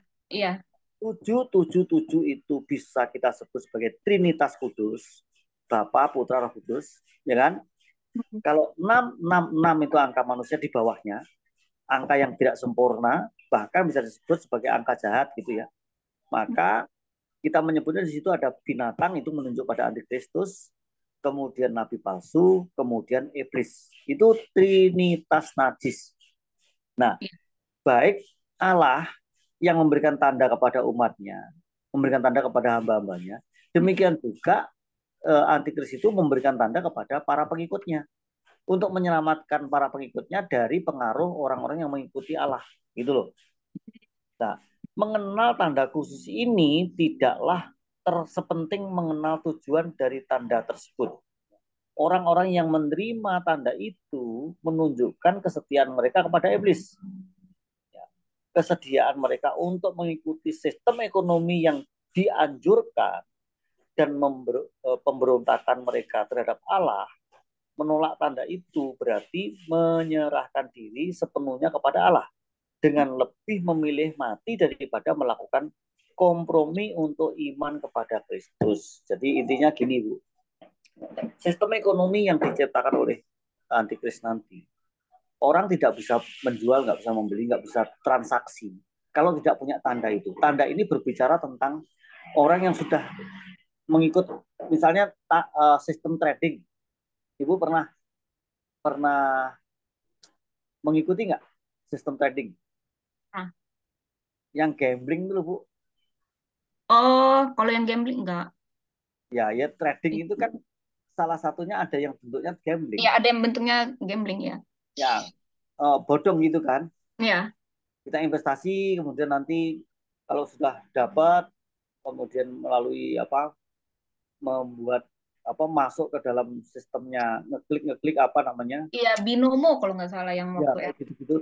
Nanti kita bisa tarik duit. Tapi kalau kita telat atau jamnya nggak pas dan segala macam bisa hilang. Dan kemudian tiba-tiba aplikasinya bisa tiba-tiba dihentikan, kayak gitu-gitu. Nah itu kayak orang gambling. Jadi orang pasang, kalau dia tidak dapat dia kehilangan, kayak gitu-gitu, Bu. Kalau kasus yang orang uangnya hilang di bank itu enggak ya Pak ya? Kalau di bank sih lain. Kalau itu pasti masalah Kan ada yang uangnya tiba-tiba hilang, Pak. Nah, kalau itu didobol, kalau hilang. Kalau itu perampokan namanya. Iya Pak, iya Pak. Sistem beda. Kalau sistem itu orang kalau nggak ngikuti permainannya dia akan kehilangan, atau nggak ikuti permainannya dia akan kerugian, akan mengalami kerugian, kayak gitu. Nah, tanda yang dimaksudkan adalah orang yang sudah terjerembab dan tidak harus mengikuti itu, gitu. Makanya hati-hati di dalam memilih usaha ya, gitu. Jangan usaha yang gambling gitu loh. Menurut saya sih tanda itu bukan fisikal gitu, enggak, tapi sistem bentuknya. Oh. Gitu. Berarti yang dimaksud yang di Hezkiel itu tidak terkait dengan yang di Wahyu ya Pak ya? Itu yang di Wahyu 7 itu loh Pak. Enggak, itu yang dimaksudkan di Hezkiel itu adalah penghakiman atau pendidikan, pendisiplinan dimulai dari rumah Allah. Oh. Nah, itu baru yang tidak mengenal Allah, yang dihakimi oleh Tuhan. Nah, pada waktu penghakiman itu, masing-masing melihat tanda. Tanda itu artinya di dahi dan di tangan, berbicara tentang pengenalan akan Allah. Yang berikutnya adalah ketaatan terhadap firman Allah. Begitu. Itu tanda bagi orang percaya. Nah, bagi orang yang nggak percaya, sama. Mereka juga pengenalan akan antikristus, gitu kan? Dan mereka juga taat kepada sistemnya antikristus, gitu. Sama, gitu. Nah, bagaimana kita membedakannya? Lah itu masalahnya. Kita yang diberikan hikmat, makanya disebutkan berbahagialah orang yang mendengar. Dan gitu kan kalimat yang diucapkan di ayat 9 tadi. Coba pasal 9 ayat pasal 13 ayat 9. Betul ya? Bunyinya gitu ya? Wahyu berapa, Pak? 13 ayat 9. 13 ayat 9. Barang siapa bertelinga hendaklah ia mendengar. Nah, terus kemudian pasal 13 ayat 14 bunyinya gimana? Pasal 3. Ia menyesatkan mereka yang diam di bumi dengan tanda-tanda. Ayat 14. Pasal 13 ayat 14. Ia menyesatkan mereka yang diam di bumi dengan tanda-tanda yang telah diberikan kepadanya untuk dilakukannya di depan mata binatang itu. Dan ia menyuruh mereka yang diam di bumi supaya mereka mendirikan patung untuk menghormati binatang yang luka oleh pedang namun yang tetap hidup. Itu. Nah, itu kan simbol-simbol semua tuh, Bu. Iya. Ya kan? Nah, lalu coba bandingkan pasal 14 ayat 13. Dan aku mendengar suara dari surga berkata, tuliskan, berbahagialah orang-orang yang mati dalam Tuhan sejak sekarang ini. Sungguh kata Roh, supaya mereka boleh beristirahat dari jerih lelah mereka, karena segala perbuatan mereka menyertai mereka. Nah, karena begitu rumit dan peliknya serta dahsyatnya penghukuman Allah di masa tribulasi itu, masa kesukaran besar itu, masa aniaya, maka disebutkan di ayat 13 tadi, pasal 14 ayat 13, berbahagialah orang yang mati sejak sekarang ini. Iya. Jadi kita doanya gini nih sekarang, Tuhan kalau bisa saya tidak sampai ke masa itu. Tribulasi ya. Berarti di masa tribulasi itu Pak Roh Kudus nggak ada ya Pak ya? Ada. Tetap ada. Kalau Roh Kudus nggak ada, nggak mungkin pemberitaan firman Allah berjalan. Karena kan katanya masuk kesusahan besar. Jadi saya ada dengar orang juga bilang bahwa di masa tribulasi itu Roh Kudus tidak ada, makanya itu disebut kesusahan yang besar gitu loh Pak. Simpel aja pertanyaannya. Di masa kesukaran besar ini orang-orang percaya masih ada nggak? Orang percaya ada, masih. tapi orang-orang kudus kan nanti di situ. Iya, jadi Roh Kudus nggak mungkin diangkat. Tidak Oh, ada. Itu penafsiran yang sesat itu, ngawur. Justru Oh, Roh Kudus itu bekerja semakin luar biasa dalam kehidupan orang-orang percaya di bumi ini. Karena udah pakai tubuh kemuliaan bukan sih Pak? Makanya mungkin Kak Oh, itu Dona kan yang sudah maksudnya berkah, nggak yang nggak sudah ada bumi. Roh Kudus gitu. Yang ada di bumi yang masih pakai tubuh biasa kan ada, Mas ya. Terutama bangsa Israel loh, yang 144.000 yang mengalami aniaya itu gimana tuh? Itu menunjukkan jumlah yang cukup besar kan, 144.000 itu dari bangsa Sedikit. Israel. Kalau Roh Kudus nggak bekerja di antara mereka, mana mereka bertahan? Nah, Roh Kudus tidak ada itu di dalam diri orang-orang yang melawan Tuhan, yang melawan Kristus. Yaitu para pengikut antikris itu yang nggak ada, betul. Saya setuju. jadi yang dibilang masa penganiayaan besar, masa kesusahan besar itu Roh Kudus tetap ada ya. Tapi kesusahan itu untuk orang Kristen ya, orang pengikut Kristus ya Pak. Para pengikut Kristus harus punya Roh Kudus. Kalau nggak dimeteraikan Roh Kudus dan tidak dipimpin oleh Roh Kudus, mereka nggak akan bertahan menghadapi penganiayaan. Iya Pak, makanya pada maksudnya ya Pak, iya Pak. Ayo minta rapture, minta rapture. Nah, yang Roh Kudus nggak ada itu di antara orang-orang yang jadi pengikut antikristus yang nggak ada. Karena Ya, antikristus sudah diberikan kuasa walaupun terbatas, dibatasi selama 3,5 tahun, tapi tetap orang-orang percaya yang ada di bumi ini ada Roh Kudus. Kalau nggak ada ya nggak bertahan dong, nggak mampu bertahan. ya mungkin karena itu Pak banyak yang binasa orang percaya Pak. Oh, Benar-benar diuji ya kayak. Ya habis diuji kan masa kesusahan besar. Roh orang Kudus percaya nggak ada, sejati, jadi orang percaya sejati itu cuma bisa dicelakakan secara fisik, dibunuh bisa, dianiaya bisa, tapi rohnya nggak bisa disentuh. Tuhan sudah memberikan gambaran di peristiwanya Ayub. Ingat ya, iya iya iya. kalau nggak seizin Tuhan, ya kamu boleh memporak-porandakan hartanya, menghancurkan keluarganya, tapi jangan sampai sentuh rohnya dia. Kan gitu. Iya. Itu Tuhan lindungi, Tuhan pagarin, gitu. Jadi kalau nggak seizin Tuhan, nggak bisa iblis. Jadi apakah kesusahannya orang pengikut Kristus itu seperti Ayub, Pak? Ya, seperti Ayub. Aniaya, bahkan Iya, pembunuhan malah. aniaya, iya, aniaya, kehilangan Iya, keluarga, kehilangan harta benda, kesehatan. ingat loh ya, penghukuman tuh ada 4 yang paling menonjol. Apa coba? Bencana, betul? Apakah orang-orang percaya nggak dapat bencana kalau apa namanya lokasi atau geografi di situ mengalami kehancuran? Tetap kena bencana. Terus kemudian sakit penyakit. Apa kalau kena wabah kemudian orang Kristen atau orang percaya kemudian terhindarkan dari wabah? Enggak. Kemudian kalau ada peperangan, kemudian ada peluru nyasar, apakah orang Kristen kebal? Enggak. Enggak lah.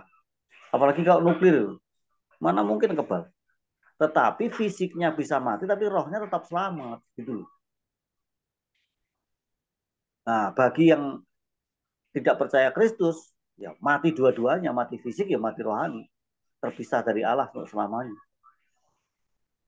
Itu digambaran di masa kesukaran nanti.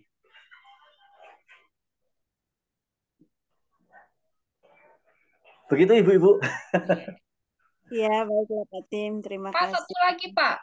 Ini hanya pemikiran saya aja sih, Pak. Terkait dengan 666 ini ya, kan selalu kalau kita balik ke ayat-ayat sebelumnya itu selalu menceritakan tentang kayak ekonomi atau melambangkan tentang kekayaan gitu loh Pak. Dan setan itu pasti selalu apa namanya meniru gitu. Nah yang saya ingin persepsikan itu apakah ini sama dengan 2 Tawarik 9 ayat 13. Adapun berat emas yang dibawa kepada Salomo dalam 1 tahun ialah seberat 666 talenta. Apakah karena itu melambangkan kekayaan itu juga yang dipakai oleh iblis, Pak? Enggak ya, Pak ya? Oh enggak, itu tidak terkait langsung. Memang ada mirip-mirip kalau berbicara angka ya, Iya. gitu. Tapi yang dimaksudkan di Yeskiel tadi dengan apa yang dimasukkan di Wahyu 13 itu beda. Oh, beda ya, Setelah Pak ya. itu bahwa angka 666 itu adalah lambang dari Trinitas Najis. Nah, ini penting nih. Trinitas Najis. 6 itu karena Allah menciptakan manusia di hari ke-6 ya, Pak ya? Bisa dikaitkan gitu, tetapi kita harus lihat konteksnya. Kalau kita lihat konteksnya, di Wahyu 13 ini, awalnya kan berbicara penghukuman, 6 sangkakala, 7 sangkakala, 7 materai, 7 sangkakala, 7 cawan kan. Iya. Setiap cawan ke materai ke-6 selesai, masuk ke cawan materai yang ke-7, cawan dibuka. Itu juga berbicara penghukuman 6, 6, 6. Jadi melekat pengertiannya di situ tuh. Ada 6 penghukuman, ada 6 penghukuman, ada 6 penghukuman. Lalu dikaitkan dengan 6, 6, 6 berarti Trinitas Najis. Iblis, Antikris, ya kan? Kemudian nabi palsu. Dan Antikris diselambangkan binatang. Binatang yang luka kemudian sembuh lagi tadi itu. Iya. Ya. Itu bisa dibilang binatang luka itu iblis atau asistennya iblis sih, Pak? Apa yang benar? Ini binatang ini simbol dari Antikris. Oh, simbol Asisten iblis. iblis. Kak. Asisten Kak, iblis. coba kasih tahu asisten iblis itu kayak gimana? Asisten iblis. Maksudnya itu kan kalau Bapak punya Tuhan Yesus terus punya Roh Kudus. Nah, itu mungkin iblis punya asistennya. Kalau asisten Iblis Yesus kan macam-macam enggak sih, Pak? Enggak ya, Pak ya? Iblis satu. Oh, satu. Yang ada Iblis Beelzebul apa segala macam enggak? Satan, nanti dalam bahasa Iya. Alkitab itu iblis, Satan itu Atau sama. Satan, iya. Di ular Iblis tua itu yang disebut iblis iya, si atau ular Satan. tua itu ya. Ular tua, naga Iya. besar, ya kan? Naga tua. Itu satu, Satan atau iblis. Itu dilambangkan naga tua tadi, naga besar tadi. Tapi kalau setan itu kaitannya dengan roh-roh jahat. Oh. Beda ya. Makanya kalau Setan beda ya berarti ya. Setan bisa, kalau Satan nggak bisa, Satan cuma satu. Oh, oke. Nah ini bahasa Indonesia nih, nggak mirip-mirip ini susah. Terus kalau kata Lucifer dari mana ya, Pak ya? Kata Dia Lucifer masuk setan apa iblis, Pak? tidak familiar ya dalam Alkitab. Dalam bahasa Indonesia kan tidak ada. Itu adanya di bahasa Inggris, khususnya King James Version. Emang disebut Lucifer? Satu terjemahan dengan penyebutan Lucifer. Tapi kalau yang lain itu bintang timur. Gitu loh. Makanya kemudian ada yang salah menafsir. Sehingga antara Lucifer dengan bintang timur ini siapa nih? Yesus juga disebut bintang timur. Iya, bintang timur bisa juga dibilang Yesus, benar. Itu baru saya mau tanya, Pak. Tapi juga bisa menunjuk kepada Satan. Iya. Nah, gimana nih kita bingung jadinya? Makanya harus lihat konteksnya. Ketika ada penyebutan istilah itu, kita lihat konteksnya. Gitu. Itu kan Yesaya 14 itu. Gitu. Ya. Makanya saya sekarang sih nggak banyak menggunakan istilah Lucifer, ya iblis aja lah. Iya, sesuai yang di Alkitab. Iya. Siap. Oke, Bu Menci, dari saya begitu. Ya, terima kasih Pak Tim. Terima kasih Pak Tim. Baik Bu, mungkin mau bertanya Bu Sofi. Kalau tidak kita tutup ya dalam doa. Dan ada yang tanya lagi? Ya, pastilah mungkin kalau masih pasal 14 itu pasti bingung lah Bu. Nanti kalau sudah sampai di pasal 22 baru kita mempunyai gambaran yang lebih lengkap. Sekarang belum, nggak apa-apa, bingung-bingung dikit. Sabar. Masalahnya bukan serem, ini Pak, serem aja gitu loh Pak. Serem aja mau nanya. Betul Bu, serem. Kita maju emang serem Bu. Makanya nanti lama-lama kalau kita membaca kitab Wahyu, dari serem menjadi sukacita. Amin. Amin. Amin. Amin. Amin. Karena kan kemarin saya juga Amin. serem tuh ngelihat perempuan dikejar-kejar naga itu. Aduh, sampai ke bawah-bawah mimpi. Seremnya karena apa? Baca makanya Wahyu Ya kan 10 tadi kita baca bareng. sampai 12. Enggak, Udah Wahyu ketemu 10 juga. sampai 12. Perempuan itu siapa? Ah, itu umat Allah kan? Kemarin katanya apa? Yang Yang naga, Bukan. yang perempuan Israel ya. tubuh Perempuan Allah ya. Israel. Oh, Ya, Israel. Israel. Ya, Israel. Lah keturunannya ada dua. Keturunannya adalah gereja dan Israel secara garis. Gereja Israel. Iya, benar. Saya belum buka lagi. Nanti saya print, saya baca ulang. Luar biasa. Oke, Bang Dikejar Nancy. dikejar anjing aja udah serem, ini dikejar naga ya. Enggak dong, enggak serem. Kan kita sama Tuhan. Oh iya iya. Iya, nggak boleh ada yang serem. Betul, setuju. Saya tadi, saya sharing dikit ya, Pak. Izin Pak, saya sharing. Tadi malam banget ini soalnya. Tadi malam itu saya mimpi gitu kan. Di mimpi saya itu, apa namanya, saya ngelihat ada bencana besar banget. Dan ini satu dunia bencananya. Tapi kenapa orang itu nggak ada yang sadar kalau itu bencana gitu kan. Nah, waktu bencana itu saya berpikir gini, ih, wow, bencana besar. Aku bilang kayak gitu kan. Berarti ini udah saatnya kayak gitu. Berarti ini udah saatnya saya ketemu Tuhan Yesus kayak gitu. Itu satu sisi saya senang. Tapi satu sisi saya mikir gini, pokoknya Tuhan saya mau, tapi yang penting saya sama keluarga saya gitu. Kayak gitu. Jadi kayak ada perasaan apa ya Pak ya? Ada perasaan kayak akhirnya berakhir juga ini semua kayak gitu dalam hati ya Tuhan. Aku ini nih apa kayak wah, this is the time to ketemu Tuhan Yesus kayak gitu di saat waktu ngelihat bencana itu gitu. Tapi satu sisi aku cuma bilang Tuhan terserah dia mau kenapa gimana gitu. Tapi yang penting aku sama keluargaku gitu. Ada suamiku, ada anakku, ada keluargaku. Gitu. Jadi kayak mendapatkan satu apa ya satu hal kayak apapun bisa terjadi. Yang penting kayak visi kita tuh di depan mata kita tuh ada Tuhan gitu. Mungkin itu yang tadi saya bikin nyeletuk. Ngapain takut kayak gitu? Mungkin ya Pak ya. Itu aja, makasih. Ya jadi itu justru mimpi-mimpi seperti itu memberikan bumbu itu. Bumbu Ya. pengetahuan kita bahwa di masa kesukaran nanti itu ingat tuh ada 4 hal yang menonjol ya. Sakit, penyakit, kematian, ya kan? Bencana, wabah, bencana, kemudian terus apa lagi selain bencana, perang. Jadi ada yang 4 kuda yang kita baca di pasal 6 itu dulu. Kuda putih, kuda merah itu perang, kuda putih itu antikris, kuda merah itu perang, kemudian kuda hitam itu adalah sakit, penyakit, dan kematian.